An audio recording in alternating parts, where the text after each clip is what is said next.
Uşaqlar 33-ə baxaq. 33-də verilənləri baxırıq və buradan bizdən tangens s-ni soruşur. Bura bir alfa dedim. Baxın, verilən trapesiyada burada biz bu fiquru trapesiyadan deməli paralelograma tamamlasaq, burada bir paralelogram yarandı. Və bura 12. O zaman bura neçə olacaq? 12. Bura 5. O zaman bura 5. Bura nə qədər qaldı? 3. 3. Bura tangens S eyni ilə buradır. Burada bir alfa dedim. Və buradan biz kosinuslar teoremi tətbiq etsək, alfanın qarşısı 7. 7-nin kvadratı bərabərdir 3-ün kvadratı plus 5-in kvadratı. Çıx 2 vur 3 vur 5 kosinus alfa.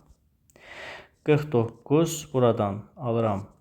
9, 25, 34 çıx 30 kosinus alfa. Atsam digər tərəfə, burada olacaq 15 bərabər mənfi 30 kosinus alfa. Bölsəm 15-ə, buradan kosinus alfa bərabər mənfi 2-də 1. Buradan alfa nə zaman kosinus mənfi 2-də 1 olur? 120 dərəcə. Bizdən tangensi soruşduğu üçün mən tangens 120-ni almaq istəsəm, burada necə yazaram tangens 120-ni? Tangens 180 çıx 60. 180-də ad dəyişmir, tangens qalır. Tangens 60 birinci rübdə mənfidir. Tangens 60 bizə verəcək mənfi kök 3. Mənfi qarşıdadır. Tangens 60 kök 3-dür. Mənfi olduğundan mənfi kök 3.